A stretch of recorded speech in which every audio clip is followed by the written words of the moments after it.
Bonjour à tous et toutes, j'espère que vous allez bien. Moi, je vais très bien. Je vous propose une petite vidéo qui a été publiée sur le site de la Maison des Maternelles. Alors, bien sûr, pour ceux qui qui ne connaîtraient pas cette émission, comme vous pouvez le voir à l'écran, c'est une émission assez populaire qui passe régulièrement sur diverses chaînes comme France 5, France 4, France 2, enfin, en tout cas, successivement. Et justement, c'est une émission qui propose des conseils et des partages d'expériences aux parents par rapport à l'éducation de leurs enfants. Et on va voir que cette émission, en fait, voit d'un très mauvais œil tout ce qui est éducation traditionnelle et catholique. Donc, je vous propose, alors, il est possible que certains ou certaines d'entre vous connaissent déjà cette émission, mais je vais me proposer de commenter cette émission, cet extrait en tout cas, puisque la vidéo est courte, elle dure 6 minutes 37, et je tiens à dire en préambule que le but de ma critique n'est pas de m'en prendre à la dame, à Madame Soisig, enfin c'est son prénom, qui va partager son expérience personnelle, puisque cette dame, au départ, avec ses parents, eh bien ils appartenaient, enfin en tout cas cette dame, d'après ce que j'ai compris, n'appartient plus à la fraternité sacerdotale Saint-Pédis. Pour rappel, la fraternité sacerdotale Saint-Pédis est une communauté dite traditionnaliste. Voilà, donc je vais bien sûr donner quelques éléments d'information. Alors, me concernant, je n'ai jamais été, entre guillemets, proche de la fraternité sacerdotale Saint-Pédis. Je ne connais pas les fidèles, certains fidèles qui seraient toujours affiliés. Néanmoins, je sais que la fraternité a des liens officiels avec le Vatican. Voilà, là je suis en train de vous montrer donc une page de leur site internet qui s'intitule La Porte Latine, et vous voyez que en 2017, par exemple, le Vatican, avec notamment Bergoglio, a concédé à la fraternité la permission de célébrer des mariages. Donc, dans l'émission, vous verrez qu'il va être dit que c'est la fraternité est un peu en marge entre guillemets de l'Église catholique, que je considère comme des institutions conciliaires, car je le répète pour ceux qui découvriraient ma vidéo et ma chaîne, je suis de position sédévacantiste, c'est-à-dire je considère que déjà dans un premier temps que le siège est vacant, que Bergoglio n'est pas un vrai pape, et de surcroît, j'estime que on ne doit, en tant que catholique, on ne doit avoir aucun lien avec les institutions conciliaires qui ne sont pas catholiques par rapport aux hérésies de Vatican II. Voilà. Donc, cette présentation étant faite, et ces rappels étant faits, je vais vous mettre la vidéo, et nous allons faire, comme d'habitude, des pauses afin de commenter. C'est parti. Quand on grandit dans une communauté religieuse avec des règles et des interdits innombrables. Alors déjà, ça commence très bien, ça commence très fort, je dirais. Donc la présentatrice dit que quand on grandit dans une communauté religieuse avec des règles innombrables, donc en fait on voit que déjà on donne un aspect très négatif au fait de poser des règles. Alors en soi, les règles c'est toujours bénéfique, enfin j'estime que les règles sont toujours bénéfiques pour l'éducation d'un enfant. Mais voilà, alors bien sûr, il faut avoir un juste milieu entre le fait qu'il soit bien sûr proportionné à l'éducation qu'on veut donner aux enfants, par rapport au tempérament, par rapport aux capacités de l'enfant. Mais bon, en soi, d'avoir des règles, je pense pas que ce soit négatif. Voilà, nous continuons. C'est pas facile de se construire en tant qu'adulte et d'avoir un libre arbitre. Bonjour.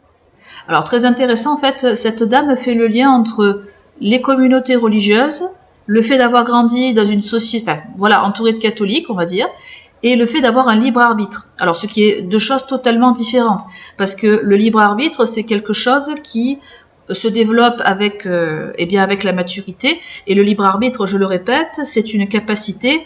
Alors, excusez-moi, voilà, voilà. Donc là, je suis sur la définition du Robert, comme vous pouvez le voir à l'écran. Le libre arbitre, sa définition, c'est la volonté libre, non contrainte. Voilà. Donc, j'estime qu'un catholique, ce n'est pas parce qu'il croit en Dieu et qu'il croit en certaines vérités qu'il n'a pas une volonté d'agir par lui-même, de prendre des décisions par lui-même. Donc déjà, les rapprochements qui sont faits sont très particuliers. Voilà. Je continue. Bonjour Swazik, merci d'être avec nous. Vous avez vécu au sein de la communauté de la fraternité Saint-Pédis. C'est une fraction religieuse qui est détachée de l'Église catholique depuis les années 70. Alors, voilà, comme je l'ai dit en introduction, la fraternité sacerdotale Saint-Pédis n'est pas totalement détachée des institutions conciliaires qui est désignée dans cette émission comme étant l'Église catholique, car certains médias ne font pas la différence. Ils pensent que ils désignent le Vatican apostat et hérétique depuis Vatican II. Ils la considèrent comme étant l'Église catholique. Mais bon, voilà, pour vous dire que non, elle est liée, comme je l'ai montré, hein, elle est liée au Vatican, la fraternité est liée par des accords et par des permissions, voilà. Donc elle n'est pas totalement détachée. Je continue. À votre majorité, vous avez rompu tous les liens avec ce mouvement. Aujourd'hui, on peut dire que vous êtes une femme, une mère et... Alors, intéressant, j'avais lu dans d'autres articles un peu les témoignages de Swazik et une autre femme qui s'appelle Solène qui avait grandi au sein de la fraternité sacerdotale Saint-Pédis. Et d'après ce que j'ai cru comprendre en lisant ces articles de presse, eh bien en fait il y aurait beaucoup, d'après leurs témoignages, encore une fois c'est leur version des faits, qu'il y aurait une ambiance très conflictuelle entre eux et leurs parents, voilà, puisque il est possible que certaines d'entre elles aient fait des choix qui n'étaient pas forcément d'accord avec le père ou avec les décisions de la famille, et ça a engendré des conflits, voilà. Voilà, donc je pense que c'est ça aussi le problème, voilà, le problème qui s'est posé, qui se pose. Voilà, je continue. Épanouie, Swazik, on peut dire ça? Oui, alors ça va. Merci d'avoir le courage de revenir sur cette période un petit peu sombre de votre vie et sur une enfance qui n'a pas été facile. C'est rien de le dire. Vous êtes né... Voilà, donc c'est ce que dit en tout cas la présentatrice l'a présenté comme ça en fait. Donc, mais ce qui est intéressant, c'est que les médias, certains médias qui ont une vision très critique envers les catholiques et l'éducation catholique, vraiment donne toujours le côté le plus sombre. Voilà, c'est toujours voilà, il y a jamais vraiment, en fait, on ne montre jamais, on ne parle jamais d'une famille qui serait épanouie. Éventuellement, le fait d'avoir une famille croyante, en quoi ça ne serait pas compatible, avec un certain épanouissement, parce que là, la présentatrice, je ne sais pas si elle est journaliste, mais cette présentatrice a fait le lien avec l'épanouissement, le fait que Swazik s'est coupé donc de la fraternité Saint-Pédis avec son épanouissement personnel. Donc c'est très révélateur. En fait, pour être épanoui, j'ai l'impression, il faut être coupé de certains milieux catholiques. Intéressant. Je continue. En Bretagne, au sein d'une famille qui faisait donc partie de cette fraternité, quels sont les grands principes qui régissent cette communauté? Alors c'est une communauté catholique traditionnaliste, donc qui refuse le progrès depuis donc les années 70, comme vous. Alors, je me permets de répondre à Madame Swazik. En fait, elle confond deux choses. J'ai l'impression, le progrès, en fait, c'est un terme qui vient beaucoup je dirais une expression qui vient de la philosophie des Lumières pour mettre en opposition le dogme catholique et le progrès philosophique. Ce sont deux choses complètement différentes. Là, dans le contexte de la fraternité sacerdotale Saint-Pédis, en fait, ils suivent notamment ce qu'on appelle la messe tridentine. Bon, Swazik va en parler dans l'émission un peu plus tard. Donc, cela n'a rien à voir avec le progrès dit scientifique. C'est le fait de s'attacher à certaines formes le rite tridentin, c'est-à-dire que la Vatican II a inauguré ce qu'on appelle la messe Paul VI, et la fraternité Saint-Pédis a toujours refusé de célébrer cette messe et a voulu garder le rite tridentin. Bien entendu, l'enseignement, puisque la fraternité a différentes écoles au sein de ces structures, et elle délivre aussi un enseignement catholique, voilà, entre guillemets. Voilà, je continue. Vous l'avez dit, et donc c'est une lecture extrémiste, en fait, du catholicisme. Alors, je me permets de répondre non. C'est-à-dire qu'en fait, ce que fait la fraternité sacerdotale Saint-Pédis, ce n'est pas un extrême, en réalité, c'est la norme catholique. Puisque on a tellement, avec les années 60, c'est justement une rupture avec, je dirais, la tradition catholique. Et en fait, ce qu'a voulu maintenir la fraternité, c'est vraiment un aspect catholique. Donc en fait, ce n'est pas de l'extrémisme, mais c'est la doctrine catholique telle qu'elle a été pratiquée dans les années 50, dans les années, et voilà, il n'est pas forcément nécessaire de remonter bien avant, enfin trop loin dans le temps. Vous prenez par exemple les années 20, les années 30, début du XXe siècle, voilà, les enseignements de la fraternité sur certains points de la doctrine catholique. Après, comme je suis sédévacantiste, je ne vais pas rentrer dans les détails puisque ce n'est pas l'objet de cette vidéo. Mais je suis en désaccord avec certains points que fait la fraternité par rapport à ses liens avec le Vatican. Voilà. Donc, ceci étant posé, la fraternité Saint-Pie-X, bien qu'on puisse la critiquer sur ses liens avec les institutions conciliaires, ils ont quand même, je dirais, un certain discours catholique. Voilà. Je continue. Donc, tous les principes catholiques vont être poussés à l'extrême, au point. Donc non, hein, je le répète, ce n'est pas de l'extrême, c'est simplement la norme catholique. Voilà. Où la religion est le centre de la vie. En fait, on ne vit que... C'est normal, cher Soisig, que pour un catholique, que Dieu soit au centre. Donc je ne vois pas en quoi ça serait extraordinaire ou très, je dirais, très problématique. Voilà, je continue. Que pour Dieu, on ne vit que pour servir Dieu. Et comme ça fait 50 ans que ça dure, en fait, progressivement, elle s'est repliée sur elle-même au point de faire peur du monde extérieur. Donc, tout ce qui est extérieur est mauvais. Alors, je ne sais pas si tous les fidèles de la fraternité sacerdotale Saint-Pie-X pensent que tout le monde est mauvais. Je ne pense pas, puisque je pense qu'il y a différentes familles au sein de cette fraternité. Et je pense que certains sont plus sévères que d'autres, sont plus libéraux que d'autres avec leurs enfants. Donc moi je pense pas que voilà, ça c'est quand même, je trouve. Alors ça lui appartient bien entendu ce jugement, mais honnêtement les familles de la fraternité sont tellement diverses que ce serait réducteur. Voilà, de dire que certains membres pensent que tout est mauvais. Je ne pense pas. Même si on a un raisonnement catholique, je dirais une vision catholique, on ne pense pas que que le monde entier est mauvais. Bien sûr, on fait une sélection de ce qui est bon et mauvais pour nos enfants et pour nous-mêmes. On ne va pas tout prendre, bien entendu, mais de là à dire que tout est mauvais, je pense que c'est un peu excessif et faux. Je continue. Seul ce qui est bon pour nous se trouve à l'intérieur de la communauté. Donc évidemment, d'un point de vue humain, c'est la voie à des dérives très très graves et à des dérives qu'on pourrait qualifier, enfin moi que je qualifie de sectaires.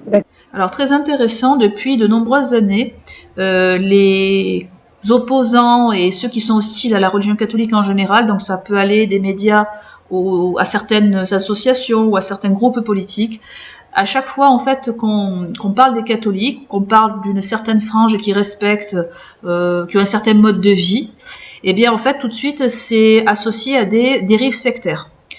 Alors le problème c'est que vous pouvez avoir des personnes qui abusent de leur position, de leur autorité, mais le souci c'est qu'à partir du moment, ce qui est problématique, c'est qu'à partir du moment où vous avez une mentalité différente et que vous ne pensez pas comme les libéraux, comme les républicains, tout de suite vous êtes assimilé à des dérives sectaires. Voilà. Donc ça c'est quelque chose, enfin c'est un terme qui est volontairement dit pour jeter le discrédit sur la personne ou sur des groupes de personnes, pour dire ah ben attention, ceux-là sont dangereux, ils ont des dérives sectaires. Voilà, je continue. D'accord, donc c'est catholique intégriste, oui. plus. Comment étaient vos parents? Vous pouvez nous les décrire? Alors, mes parents sont des personnes, je pense, qui étaient assez fragiles psychologiquement, et je pense que c'est la raison pour laquelle ils sont tombés là-dedans, parce que je pense que quelqu'un qui est sain d'esprit, avec un esprit critique d'adulte. Alors, c'est intéressant ce que dit Soisig, enfin la façon dont elle désigne ses parents, elle pense que, alors ça lui appartient parce que voilà, je me permettrai pas de savoir mieux qu'elle, hein, mais ce qui est intéressant, c'est qu'elle dit ceci, que ses parents sont fragiles et sévères.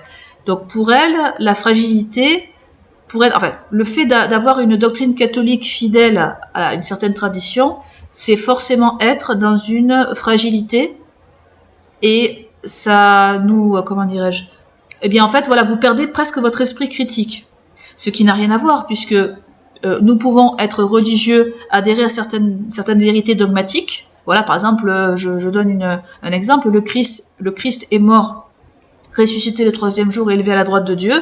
Ça, c'est un dogme, par exemple. Eh bien, le fait de penser ça, ça ne veut pas dire que je peux pas, je suis incapable de juger du bien et du mal dans ma vie de tous les jours. Voilà, par exemple, quand je prends une décision, eh bien, je fais appel à mon esprit critique. Voilà, donc quel est le rapport avec l'esprit critique? Voilà, il y a une sorte de discours où on mélange en fait des notions qui n'ont rien à voir les unes avec les autres. Voilà, je continue. Il n'y a pas de hasard. Et aussi, je voulais réagir à un point. Nous sommes tous endoctrinés, voilà, parce que j'entends beaucoup cette expression "nous sommes endoctrinés, nous sommes endoctrinés". Le terme endoctriné en lui-même, ça signifie suivre une doctrine. Donc, que vous soyez opposé, indifférent au catholicisme, vous suivez une doctrine, vous êtes influencé par une doctrine, bon, voilà, plus ou moins structurée, plus ou moins précise, mais voilà.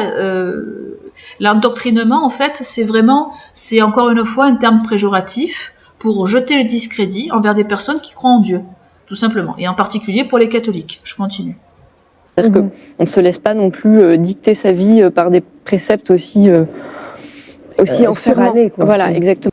Alors c'est toujours malheureusement le cas hein, quand on parle du catholicisme dans des émissions comme la Maison des Maternelles qui sont modernes, hein, ils se revendiquent d'être modernes, alors que malheureusement dans l'éducation des enfants il y a le problème de la sexualisation précoce. Alors que c'est ce genre d'émission fait. Alors je ne connais pas, voilà, ça ne m'intéresse pas de suivre ce genre d'émission, mais d'après ce que j'ai vu et compris. Voilà, jamais il ne parle des problèmes de la sexualisation précoce. Il y a eu des lobbies, enfin à un moment donné, je crois en 2014, et je sais pas si c'est toujours le cas, il y a eu notamment la théorie du genre qui a été véhiculée, enfin sous forme d'images, sous forme de livres dans les lieux scolaires. Mais bon, apparemment ces gens-là, le problème c'est toujours le méchant catholique intégriste. Qui ne permet pas aux enfants de s'épanouir. Voilà, c'est incroyable. Voilà. Donc en fait, il vaut mieux taper sur les catholiques et pour ne pas voir en fait d'autres problèmes qui sont on ne peut plus dangereux pour l'éducation des enfants. Voilà. Je continue. Exactement. Donc mes parents sont quand même des personnes, voilà, je pense assez fragiles, assez austères. Et au début, quand on est enfant, on est seulement sympathisant de cette communauté, c'est-à-dire qu'on a une vie pseudo-normale, je dirais, à part qu'on va à la messe en latin de la communauté le dimanche, mais le reste de la semaine, on a une vie pseudo-normale. Et en fait, c'est au fur et à mesure des années que l'étau va se resserrer en fait autour de nous. Ce qui veut dire que vous avez une sœur de 4 ans de plus que vous, qui est donc élevée évidemment dans les mêmes préceptes que vous. Oui. Toute la famille faisait partie de la fraternité, je veux dire vos grands-parents, etc. Alors non, en fait c'est venu par la famille de ma mère.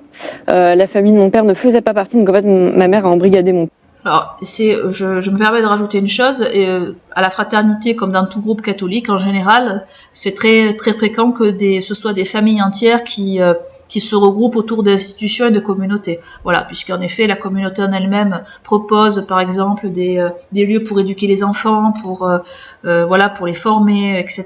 Donc, c'est tout à fait normal. Et en plus, en France, les catholiques ont une histoire particulière avec l'éducation des enfants, et leur opposition envers les institutions républicaines pour éviter certaines influences néfastes. Voilà, je continue. Mon père déjà, donc elle a élevé ses enfants, parce que ma mère nous a un peu élevés seuls, parce que mon père était très très absent en fait de tout ça. Et du coup, la famille de mon père n'en faisait pas du tout partie. Et en fait, au fur et à mesure, donc ça fait partie de, comme je vous dis, de l'étau qui se resserre, c'est que progressivement, les liens se coupent, en fait, avec le reste de la famille, parce que comme ils ne sont pas de la communauté, et ben, c'est mauvais pour nous. Donc, pour vous donner un exemple concret, Noël, c'est avant tout une fête religieuse, pas pour les cadeaux. Noël. Alors, oui, effectivement, Noël, c'est surtout la fête de la nativité. Hein. Alors, bien sûr, vous pouvez avoir des cadeaux à destination des enfants, mais le principal but de Noël, c'est de fêter la nativité de notre Seigneur Jésus-Christ. Donc, c'est vrai que la fête des enfants, entre guillemets, ça a été, au fur et à mesure du temps, ça a été plutôt une fête marketing, où en fait, on a popularisé l'image du Père Noël avec les cadeaux, les enfants, mais à la base, c'est vrai que Noël, c'est pour fêter la nativité du Christ. Voilà, je continue. On ne le passe pas avec les grands-parents, mais c'est pour notre bien. C'est évidemment pas pour eux.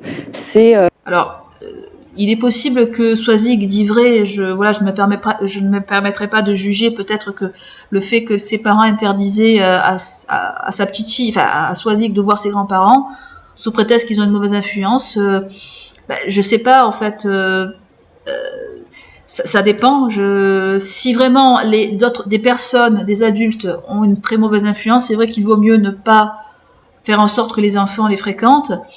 Après, le fait de couper carrément les liens, ça me paraît... en tout cas, si vous voulez, dans une éducation catholique, dans une vision catholique, normalement, rien n'interdit potentiellement à des grands-parents de voir leurs petits-enfants pour des événements, par exemple. Donc, à part, comme je vous l'ai dit, si vraiment cela a une très mauvaise influence sur l'enfant, il vaut mieux effectivement éviter.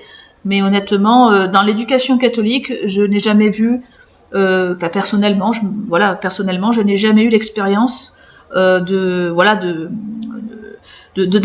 d'enfants qui ne voyaient pas leurs grands-parents. Voilà, je continue. Même si il y avait des conflits dans la famille, même si il pouvait y avoir, peut-être que les grands-parents n'étaient pas forcément croyants ou pratiquants, mais ça n'empêche pas qu'il y ait parfois des visites, ou des rencontres. Voilà, je continue.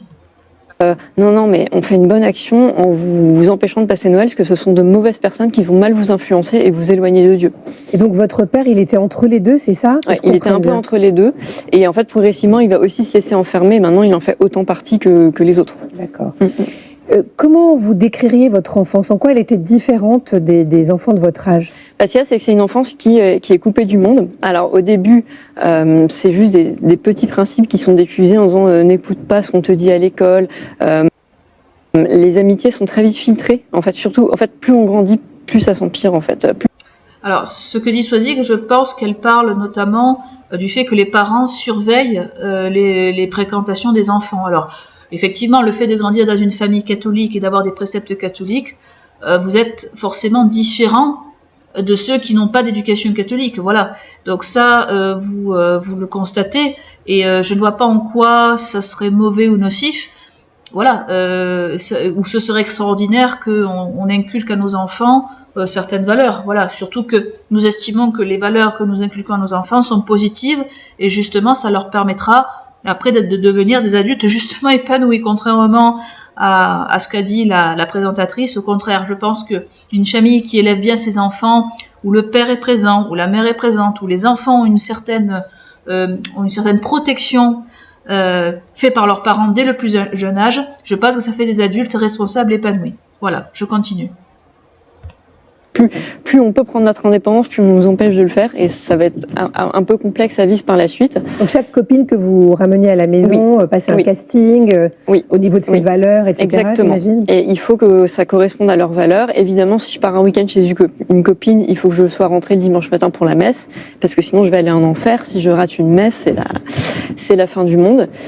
Alors, en fait, ce que dit cette dame, même dans une famille non croyante, non pratiquante, on fait toujours, les parents qui sont responsables de leurs enfants, normalement, ils veillent toujours à ce que leurs enfants aient de bonnes fréquentations. Parce que malheureusement, à cet âge-là où on est vulnérable, il suffit que vous ayez malheureusement une mauvaise fréquentation pour que, les choses ne se passent pas, ne se passent mal, voilà.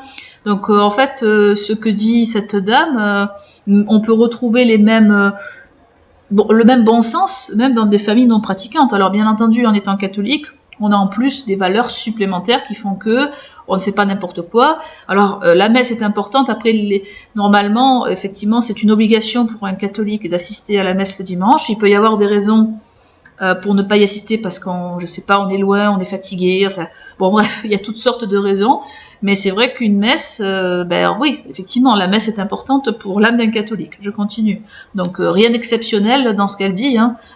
Après, je peux comprendre que cela ne plaise pas à certaines personnes, mais bon, rien d'exceptionnel. Je continue. Et du coup, c'est une enfance où tout est filtré, les lectures, les films, et même au niveau des sports, il y a des sports de filles, des sports de garçons. On a une tenue vestimentaire qui est extrêmement stricte. Alors, écoutez, ça c'est tout à fait normal que par exemple, si vous êtes élevé dans pour les filles par exemple, qui sont peut-être élevées dans les couvents de la fraternité sacerdotale Saint-Pédis, c'est tout à fait normal qu'il y ait des filtres, puisque voilà, on ne va pas, surtout c'est vrai que à notre époque, il y a beaucoup d'influence. Justement, l'émission va en parler un peu plus loin dans la vidéo. On va parler notamment d'Harry Potter. Et justement, oui, je peux comprendre que certains parents et même certaines religieuses ou même certains prêtres ne veuillent pas faire lire certains ouvrages comme Harry Potter. Pourquoi ? Parce que dans Harry Potter, vous avez malheureusement une banalisation de la magie. Puisque pour un enfant jeune, je pense qu'il est très important pour un parent d'expliquer aux enfants ce qu'est Harry Potter et comment dirais-je. Alors, si vous voulez, moi personnellement, je n'interdirais pas forcément à un enfant.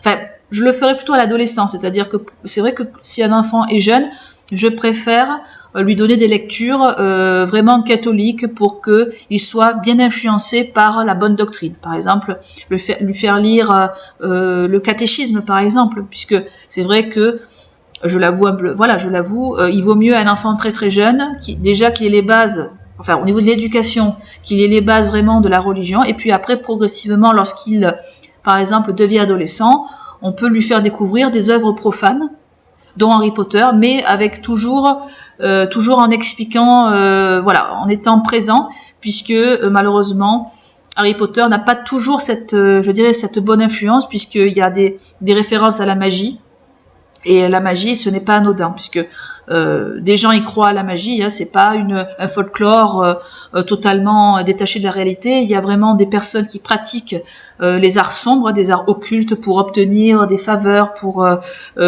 pour avoir de l'argent, du pouvoir, hein, voilà. Donc ça existe. Donc c'est pour ça que nous devons faire en sorte que nos enfants soient avertis de ces dangers-là, voilà. Mais encore une fois, c'est cohérent avec une doctrine, enfin avec une vision catholique. Après que des gens ne soient pas d'accord ou critiquent notre façon de penser, au moins ils ne peuvent pas nous reprocher d'être cohérents avec nos croyances, voilà. Même s'ils n'adhèrent pas à cela. Je continue. Et du coup, on n'a pas la même enfance que les autres, on n'a pas accès aux mêmes choses que les autres. Mmh. Et pour vous donner un exemple concret, parce que c'est vraiment un exemple de ma génération, le premier film d'Harry Potter est sorti quand j'étais en 6e. J'avais un mot d'excuse du médecin, parce que je suis malade, je peux pas aller voir Harry Potter. Et en fait, c'était juste parce que Harry Potter, c'est le diable, voyons. Donc on ne peut pas te laisser aller voir. Alors voilà, après je peux comprendre que certains, peut-être, je sais pas, ses parents ou peut-être des religieuses qui entouraient Swazig pendant son éducation ont estimé que voilà, c'était pas forcément une bonne influence pour elle. Voilà, je vois pas en quoi malheureusement c'est dramatique non plus. Je veux dire, ne pas voir Harry Potter, ne pas connaître Harry Potter, bon, il y a autre chose qu'Harry Potter, honnêtement. Voilà, il y a des choses beaucoup plus, je dirais, instructives pour un enfant. Voilà, ce n'est pas non plus la fin du monde, hein. Voilà, je continue. Des choses pareilles, mais on fait notre bon travail de parents. Il n'y a pas d'institutrice, d'instituteur, de parents, de copains qui à un moment ont alerté qui que ce soit, etc. Non. Alors c'est incroyable en fait cette présentatrice, en fait, c'est comme si en fait la façon dont elle a posé la question, j'ai l'impression que les enfants sont en danger et qu'il faut que les pouvoirs publics agissent. D'après ce que j'ai compris, c'est incroyable. C'est-à-dire que on voit en fait que ces gens qui se réclament de la liberté d'expression, de la liberté d'enseignement, du fait de donner des bonnes éducations, d'être dans la bonne doxa. Eh bien, en fait, quand des parents catholiques décident d'éduquer leurs enfants sur certains principes, c'est pas bon. Il faut que les pouvoirs publics agissent. Il faut qu'on mette des barrières à cela. Voilà. Et c'est ça que cela sous-tend, hein, quand même. Hein. Je continue. À 14 ans, vous êtes scolarisé dans un pensionnat privé hors contrat. C'était quoi comme type d'école ? Alors c'est une école qui est tenue par des religieuses, donc la vie avant tout elle est rythmée par la prière, donc messe, chapelet tous les jours. Et après. Cher Choisig, quand on est dans un couvent, dans une institution religieuse, à part ça fait partie. C'est comme si par exemple vous acceptez d'adhérer à un lycée professionnel. Et que vous avez dans votre programme des matières, je sais pas, par exemple, vous adhérez à une classe qui forme les comptables, vous allez forcément avoir de la comptabilité dans vos matières. Et là, c'est un peu le cas. Je veux dire, rien d'exceptionnel du fait d'avoir des prières et de lire de réciter le chapelet, forcément, puisque je continue. Après, on a un enseignement qui est spécifique, c'est-à-dire qui est axé sur d'abord la doctrine chrétienne. Aussi, on a des cours, c'est très axé sur le littéraire, donc on a du latin, du grec ancien, mais il y a Déjà, je trouve que c'est un enseignement de qualité d'avoir comme matière le grec ancien. Malheureusement, j'aurais aimé. Bon, je parle d'un cas, enfin, de mon cas personnel, je me permets de parler de moi-même. C'est vrai que j'aurais beaucoup aimé qu'on m'enseigne le grec ancien. Voilà, donc c'est quand même, je trouve, un enseignement de qualité. Bon, voilà, de proposer ce genre de matière. Je continue. Il n'y a pas du tout de matière scientifique. Ah oui. Ouais. Pourquoi c'est diabolique aussi les matières Alors, c'est scientifiques? pas que c'est diabolique. C'est incroyable. La présentatrice dit c'est diabolique les matières scientifiques. C'est vraiment bête de poser ce genre de questions, je trouve. Non, c'est pas diabolique les 2 plus 2 égale 4, il y a rien de diabolique là-dedans. Voilà, c'est toujours dans l'excès, toujours dans la caricature. Voilà. Diabolique, mais c'est pas pour les filles. Ah, c'est pas pour les filles. Donc en fait, les garçons n'ont que des matières scientifiques et très peu de lettres, et les filles ont très peu de matières scientifiques et beaucoup de lettres. En fait, ça permet de cloisonner l'éducation, et du coup, ça pose quand même un grand problème pour l'égalité des chances, parce qu'une fille qui veut faire médecine dans ce genre d'école, elle ne peut pas. La porte est bloquée dès ses 10 ans. Voilà, c'est tout. Alors, je me permets de réagir par rapport au choix que peut éventuellement faire la fraternité sacerdotale Saint-Pédis dans le fait de proposer une éducation différente entre les garçons et les filles. Alors, comme je l'ai dit au début de la vidéo, je ne connais pas suffisamment les institutions de la fraternité Saint-Pédis pour me prononcer sur ce que dit Swazig, mais bon, on va dire qu'elle a raison dans le sens où oui, les garçons ont plus de matière scientifique que les filles. Alors, dans un sens, c'est vrai que c'est-à-dire que dans le catholicisme, vous avez une vision, c'est vrai, qui est différente. Enfin, l'éducation des filles et des garçons sont différents parce qu'ils ont, les femmes et les hommes ont un rôle qui est amené à être différent. Pourquoi? Parce que les femmes sont normalement amenées à avoir des enfants et à s'occuper d'un foyer. Donc, il est tout à fait, donc on est obligé, enfin quand on est dans une institution scolaire, forcément on doit faire des choix sur les matières qu'on peut étudier et qu'on va privilégier. Donc je dirais, je comprends pourquoi la fraternité sacerdotale Saint-Pédis qui applique un certain enseignement catholique va donner des matières scientifiques aux garçons et va donner peut-être plus de matières littéraires aux filles. Ceci dit, ça ne veut pas dire que les filles, s'il y a l'accord des parents, puisque quand même je pars du principe que les parents et surtout le père a un droit de réponse. Hein, c'est à lui de décider bien de l'éducation de ses enfants. Et si il décide que sa fille fasse des études, je sais pas, de médecine, eh bien rien n'empêche par la suite, une fois qu'elle a suivi son cursus scolaire au sein de la fraternité, que ensuite elle soit inscrite en faculté de médecine pour être médecin. Donc l'un n'empêche pas l'autre. Par contre, c'est effectivement, en tant que femme, nous avons, pour celles qui se marient, effectivement, nous devons avoir des bases pour bien s'occuper du foyer et des enfants. Voilà. Et ça, effectivement, vous n'avez pas forcément besoin d'avoir des matières scientifiques pour les femmes. Voilà. Mais comme je l'ai dit, l'un n'empêche pas l'autre. Voilà, je continue. Ce contre quoi je tenais à préciser que ce n'est pas mépriser les femmes que de leur donner une éducation qui serait peut-être plus adaptée à leur nature et à leur fonctionnement psychologique qu'à tout prix les forcer à adhérer à un système égalitariste où elles ne seraient pas épanouies, parce que pour beaucoup de femmes, elles sont très heureuses avec leurs enfants, et justement peut-être que certaines d'entre elles n'éprouvent pas forcément le besoin de travailler pour subvenir au foyer, parce que le drame, je trouve, j'estime que le drame des sociétés modernes, c'est que on a besoin de 2 salaires pour pouvoir avoir un ménage correct, c'est-à-dire pour pouvoir élever les enfants, subvenir à leurs besoins et même aux besoins du couple en lui-même. Eh bien, malheureusement, la femme est obligée parfois d'avoir un salaire et de s'insérer dans le marché du travail, alors que je pense que pour certaines femmes, elles seraient heureuses et ça serait plus facile pour elles d'avoir le mari qui gagne suffisamment pour pouvoir s'occuper des enfants. Voilà, moi je le pense. Après, bien sûr, il peut y avoir des cas où la femme doit travailler ou est obligée de travailler, ou si elle le souhaite, à partir du moment où j'estime que ça n'est pas préjudiciable pour l'éducation des enfants. Voilà, je continue. Se bat aujourd'hui, en fait. Vous nous disiez aussi en préparant cette émission que les sœurs fouillaient votre placard. Oui. Donc vous En n'avez fait, aucune vie intime en fait. C'est ça. Donc là, je vous disais qu'on avait dès la plus tendre enfance une tenue vestimentaire très stricte. Là, encore une fois, les taux se resserrent parce que il faut une jupe de la bonne longueur, pas trop courte, pas trop longue.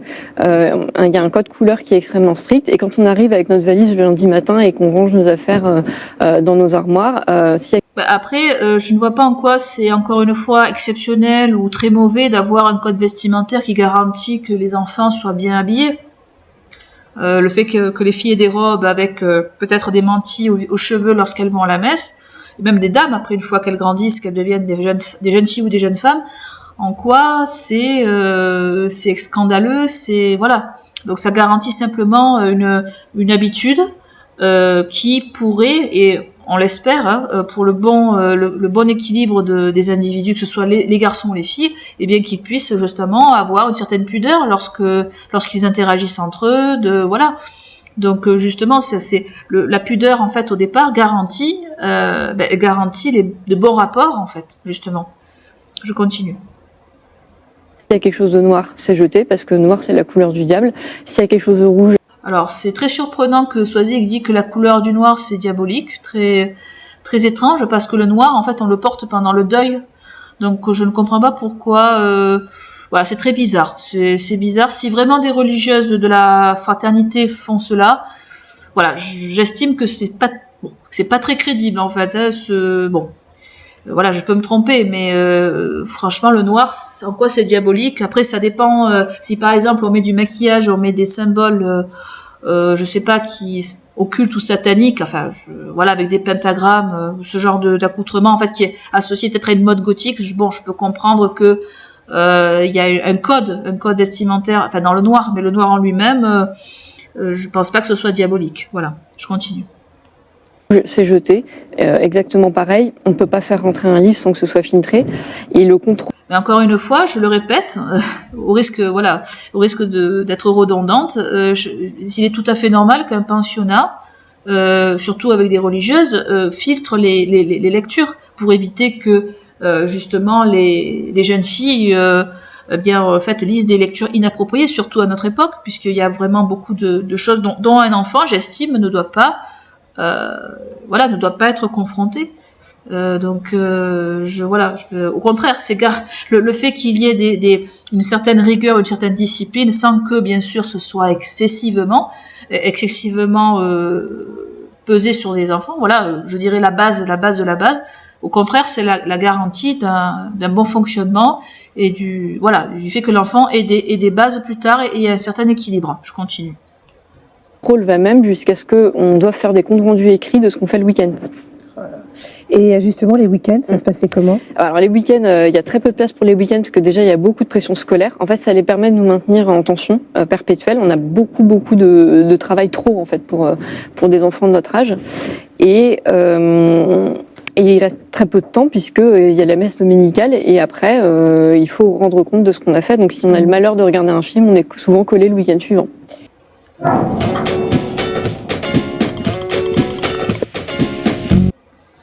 Voilà, donc la vidéo est maintenant terminée. Je vous remercie bien entendu de l'avoir visionnée jusqu'au bout. Donc oui, alors elle a dit pour terminer, en fait, elle a dit que le fait de voir un film le week-end, eh bien ça permet, ça serait la cause du fait d'être puni. Bon, écoute, je pense que voilà, dans les milieux de la fraternité, je pense que vous avez des temps pour vous amuser et pour faire vos devoirs. Alors bien entendu, si vous faites pas vos devoirs, eh bien je pense que vous avez les conséquences de ne pas avoir fait ce qu'on vous a demandé. Voilà, tout simplement. Bien écoutez, je vais m'arrêter là. Je vous remercie d'avoir visionné cette vidéo qui est assez courte. N'hésitez pas à liker, à partager et à me faire parvenir vos commentaires. Soyez bénis, au revoir.